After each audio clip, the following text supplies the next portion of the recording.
Verdansk is coming back.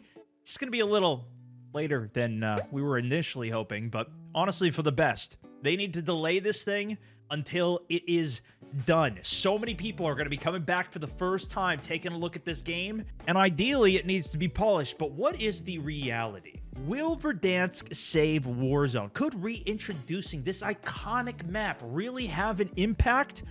Most creators that I've seen, and even the comments going alongside it, have been a pretty unanimous no, unfortunately. There's even been leaks that if Verdansk doesn't perform, Warzone will be shut down into the future. And while I don't think it's necessarily going to go that distance, it could be left as a husk of what it was, similar to what Blackout is currently, as well as what DMZ has happened left back in 2022. Available to play, but with no updates. And on top of that, they could still continue to release all of the skins, and I think this is too much of a cash cow to completely leave behind. But these yearly releases of multiplayer being forced to integrate in with Warzone is definitely causing some big issues, because let's look at the current state of the game. It's no secret that Warzone isn't exactly people's favorite game to talk about and praise right now. The player count significantly dwindling on Steam, reviews being bombarded with negatives, talking about all the issues that we know. If you play on mouse and keyboard, do not install this. Controllers get an advantage with aim assist. Of course, this is a console game. It's aim assist heavy. It's a never-ending cycle of predatory business practices. They sell you products, then take it away. They just brought the Terminator skin back. I bought that back in Warzone before, and I logged into the new one. I sure don't have it. I already bought Snoop Dogg twice. Not even credit for future skins in the current game store, which there's 10 million of. They could have done easily, I think. I think they absolutely should have from the first Warzone reset, which I would anticipate will happen again. This game's good, but unplayable with the amount of bugs, glitches, not to mention, of course, the cheaters. We all know this, right? With it losing more and more active players every month consistently, it's clear that Activision needs to step in and make some changes if they want this game to survive. And that's exactly what they're doing. Not long ago, we had the return of Rebirth Island, one of the most iconic closer range maps for Battle Royale, and it's still one of the most played maps. Now, they're bringing back the iconic classic Verdansk, confirming the launch date as of recording this of April 3rd, shortly after the 5-year anniversary of the game, which is when people thought it was going to be released back in December. For the launch of Black Ops 6, whenever they launch a new Call of Duty, they usually have a new map associated with it. This time, that map was a tiny map for Resurgence, Area 99. Over the last year, they've really just left the big map community out to rot, although they have implemented Ranked, which the Mega Sweats are also seemingly pretty annoyed with because of all the cheating. But bringing back this classic map is a huge opportunity to recapture a former audience for the game. A game that was once very positive. In fact, more positive than I think almost anybody ever thought was possible. Call of Duty multiplayer as a whole, with new releases every year for so long, has constantly more and more people talking about the old days, whether that goes back to COD 4 or even Black Ops 3 for many people to be in their first game and onwards, right? But Warzone was a huge reset point that brought tons of players that had abandoned Call of Duty back to the game in a time when, of course, everybody needed it during the pandemic, with literally thousands of comments out there like this. I remember this game had been out about a week, but I hadn't played COD since MW3. My friend kept on pestering me to give it a shot. One match in, I was hooked. We'll never get something like this again. We went from 150-player servers, smooth gameplay, and an amazing map, to 100-player laggy-ass servers, clunky, unsatisfying gameplay. And I've had a bunch of people ask about this as well, and I've seen this sentiment of they destroyed this on purpose, which personally I don't necessarily agree with, but they definitely fumbled a massive opportunity to really create, I think, the end-all be-all battle royale. Whereas something like Fortnite, although also a battle royale, although very different in gameplay and structure, although not perfect, has performed remarkably well for how long that game has been out. And now Call of Duty's taking a page out of their book. A similar move was made from Fortnite back in 2023. They returned to the OG map. That led to the game breaking its record player count in just one day. So easy to see why Activision would be like, Yep, this is what we gotta do. And Fortnite's had a couple of these OG returns. It brings players back, but they don't retain them usually for more than a month. And keep in mind, that's with them just having an easy entry point into the game. Call of Duty, all of these people that are coming back are gonna have to re-level all their guns because everything was taken away from the old game. They are going to absolutely need some kind of catch-up mechanic. If they want any of these older returning players to come back and actually stay with the game, because they're going to get obliterated by people who have continued to play the game for the last 5 years, have everything unlocked, have all the meta weapons, are willing to spend the $30, $40 to get the Black Cell Battle Pass, instantly level up to get the new weapon, max that weapon out, or just purchase all those attachments off of the store, right? Like, that is such a bad experience, and I have been yelling about this since the original Modern Warfare, even with how hard it is to level up and grind every gun as they do a shift, etc. And I honestly don't think a double XP weekend it does the trick. The whole grind process is not even fun as it is. It never has been. Versus something like Blackout, where you just go and play the game and you can use every attachment because you just find it on the ground. Their best opportunity, in my eyes, is players who have been playing the game or came onto the game in the more recent years that didn't get to play as much Verdansk as they wanted to, or never even got to experience it, getting to go and enjoy it, especially if they are current players of the game, as well as even people who were kids 5 years ago that didn't have access to the game, that have just started to play games, or are now old enough to experience it, and we could see a massive new wave off of it. However, my expectations are far lower.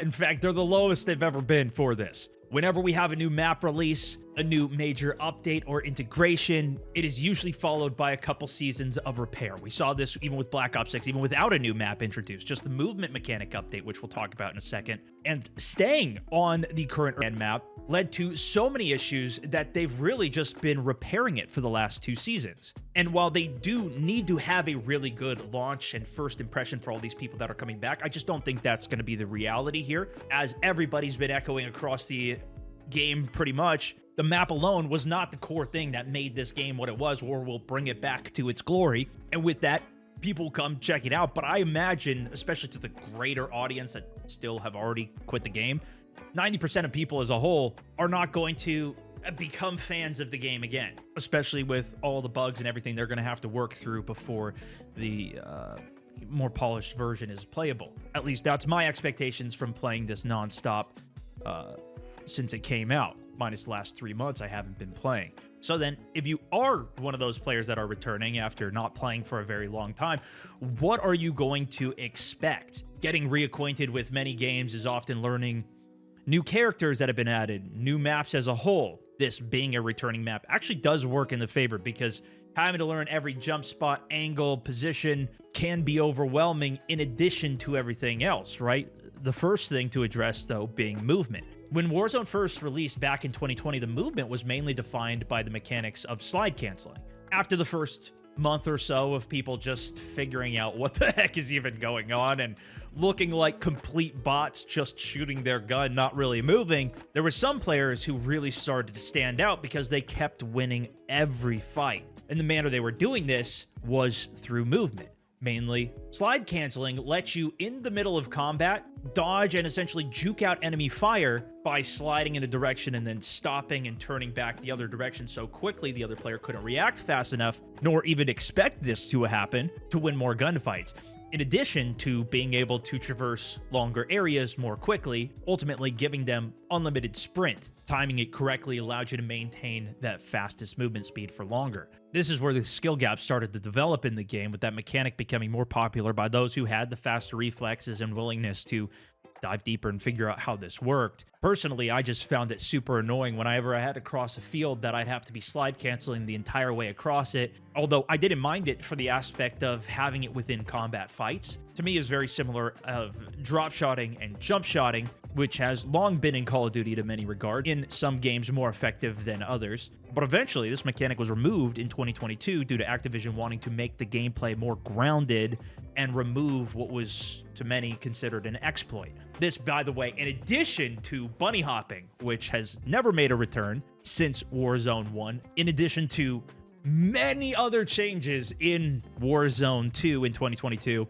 this was not a popular decision overall with the fans of who were actually playing at the time Caldera after Warzone, but still in that same vein of the original Modern Warfare, at least amongst the vocal over on Twitter. Modern Warzone putting a post out with 45,000 votes, 64% saying that they shouldn't have removed slide canceling. Others mentioning they should have at least replaced it with anything else, just removing it and making the game more RNG or luck-based rather than skill-focused took a lot away from the game, making it feel more bland. Not being able to even sprint and heal at the same time forced you into a lot of losing positions and really forced more tactical gameplay and slower play. This completely brought in a new audience to the game, alienating and leaving out a lot of the previous players to go on to play other things until their return now with Black Ops 6 after slowly reintroducing many of those mechanics during the Warzone 3 era.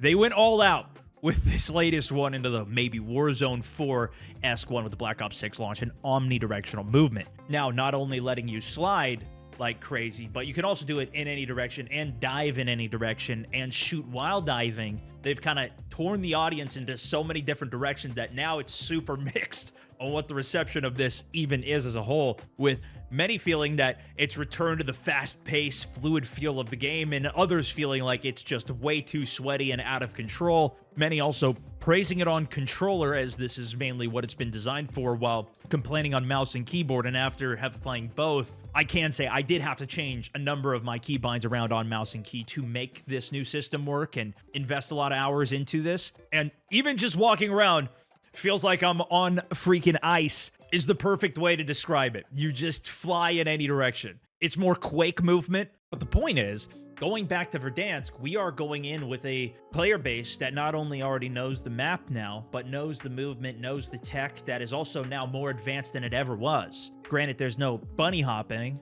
and there is now a boot camp mode, so all the new players can kind of go there and get the hang of the game. But we don't know how omnidirectional movement is going to feel on this map. And I think a lot of those players that are coming back are going to be in for some shock, just like we even saw with the Resurgent Superstore mode that was added. We got kind of a taste of Verdansk with this movement system, and it was different. And I think the reality is this is going to be a map we know and love, but with a completely different gameplay style to it. They keep on changing the core of the game, which from the outside looking in, people may not even notice, right? If I showed this to my wife, she probably would have had no idea what the difference was. But playing the game, there's a drastic difference between loot popping up and having to go through a menu and sort a bag versus easy to see floating colored loot, and full sprint plating running through doors, while another version has you moving super slow, walking at a slower rate of healing, and also requiring you to pick up vests. Verdansk was also out for a very long time, and the beginning of experience with that was very different than what it was 6 to 8 months in, or even towards the end of it when everybody wanted this map gone because we just wanted something new. Another element to it that's going to be quite a shock is the gunplay and just the style of the game.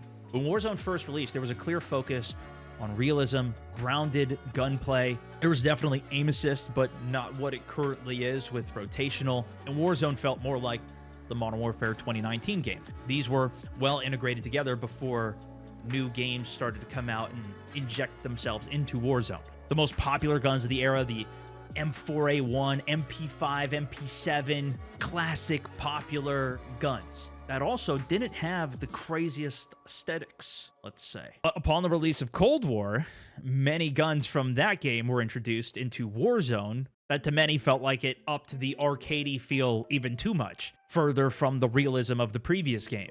A good example of this being the DMR-14, a semi-automatic tactical rifle from Black Ops Cold War that many felt was just way too overpowered. The DMR meta went insane on this game. Crazy high damage for low rate of fire, big magazine, ridiculous velocity with low recoil, and wow, a couple crazy metas started to evolve that we saw a lot of players leave the game from. Some people look back pretty fondly on that, while others say the DMR with the MAC-10 was awful. That elevated by the bug that if you bought the blueprint, it did extra damage versus the normal gun. It's just one of the laundry list of bugs in this game that I was talking about when they introduced something new. And even people who did like it, saying that it lasted way too long, I'll admit that, is 100% the truth. Some of these updates it just took way too long to fix. You lose too many people along the way. And then with the integration of Vanguard having 10 attachments on weapons and even more to unlock is where I started to really become shocked and worried that they're going to further alienate new players, because now you have so many weapons and ridiculous levels of grinding with no catch-up mechanics in the game. Besides some like double XPs that you'd occasionally get, it's just insane. Warzone 2 launches. On top of everything else I discussed, they also added a ton of randomness to the recoil system or any long-range optics, especially with the instability of the look of the bounciness of them, just became obsolete. Nobody ran any long-range optics anymore, not like a Kilo 3X back in the day. In addition to, of course, True Game Data even putting out random recoil, something that you can't learn, you can't master a weapon. Not even to mention some of the time to kill changes that they've done in Warzone. But to wrap up the gunplay element of it, I think the biggest thing that we're going to see a differentiation of is the sniping. And I know that's not for everybody. In fact, the entire way that the game is played now for ranked, snipers aren't even allowed. One-shot sniping is a no-no. A fine point, and I think for the more casual player, although I play the game a lot, I still enjoy the just playing of the game rather than competing. That's what is a lot of fun for me. The Easter eggs that they have in the game. The limited time modes, which they did some of and did a lot more, even map changes back in the day and just tweaks to Verdansk. I think a lot of games do this, and maybe it's rightfully so, but I think there was something really fun around how this game was made, where sometimes shotguns were good, sometimes sniping was good. In fact, sniping was insanely good back then, maybe a little way too good. One shot any range with the SPR, with the Car 98K, with the HDR, crazy fast velocities. Like it was so much fun to snipe back then. Then they completely even took out one-shot headshot sniping for Warzone 2 before reverting that back. Now it's in the game, but it's only out to the max damage range, which guns like the Car 98 is only 50 meters or so. But that was absolutely a big part of this initial game, was sniping. And I did see the HDR is at least coming, but now all of these guns in the initial gunplay pool are gone, and all the ones that they had added. And while most of them are still very similar, right? Like, there's only so many guns out there. For the last few years, they've been rebuilding that catalog to where it's currently in a state that there is a lot of weapons in this game. Going back to my point of them needing some type of good catch-up mechanic that's easy for people to just instantly get everything. But I think with that, part of this mentality shift is the people who have continued to play for this long. A lot of that is the competitive people. That's really what they've been designing around, and maybe that's just the natural flow. Most games did it. PUBG did this, and that was something I didn't really want to see as well. They even took nukes out of the game, which were more competitive, but still on the casual side versus full-on ranked gameplay. And it kind of just feels to me, at the end of the day, that Call of Duty doesn't really know who they're even making this game for right now. At least I'm not entirely sure. With how spread thin they've been, the last year and a half or so has been dedicated to the Resurgence players. They've gotten a lot of new maps, competitive mode. Maybe this will be the return to the big map, Glory, and the hype there, but does that mean they're going to leave all the Resurgence stuff behind? Now this is just going to be another yearly shift. Here we are back on the cycle. Besides Fortnite, Apex even did some old classic bring back, what even they had it as kind of a separate playlist where they still had the whole game there. And at least right now, I'm anticipating that they're getting rid of Verdansk to just replace it with Verdansk is going to be the main focus. And it's going to be a wild time. The amount of people that are already talking about this, that are interested in seeing it, want to know what's going to happen. That's why I wanted to put together some of my thoughts, give you guys some reintroduction to it. If you're going to be checking it out, let me know what you're thinking about it. Are you going to check it out yourself, play it yourself? Could this be the return of Warzone? As I mentioned, I haven't played this game for the last 3 months, just redabbling in it now as I'm recording this, and my expectations are so low for it that I think the launch is going to go bad. There's going to be a ton of pay-to-win elements on it that are not going to have proper mechanics for people that are coming back to be reintroduced to the series. I think they probably will need more time. I think, just like always, they're going to need another couple seasons to get it where it's at, and at that point, everybody's going to already be gone and moved on. But I will say, personally, as somebody who is pretty ready for it, I'm excited to at least see the map and to be back there again. Even if this is the point where Call of Duty Warzone dies, I'd be more excited to have it stay on Verdansk, where I can go back and see that, versus it being on Urzikstan. Whenever I feel like going back and seeing Al Mazrah, I'll go back and play DMZ, for example. And while I do think this is the shot to get people onto the wave, I'm not actually expecting that to be the outcome.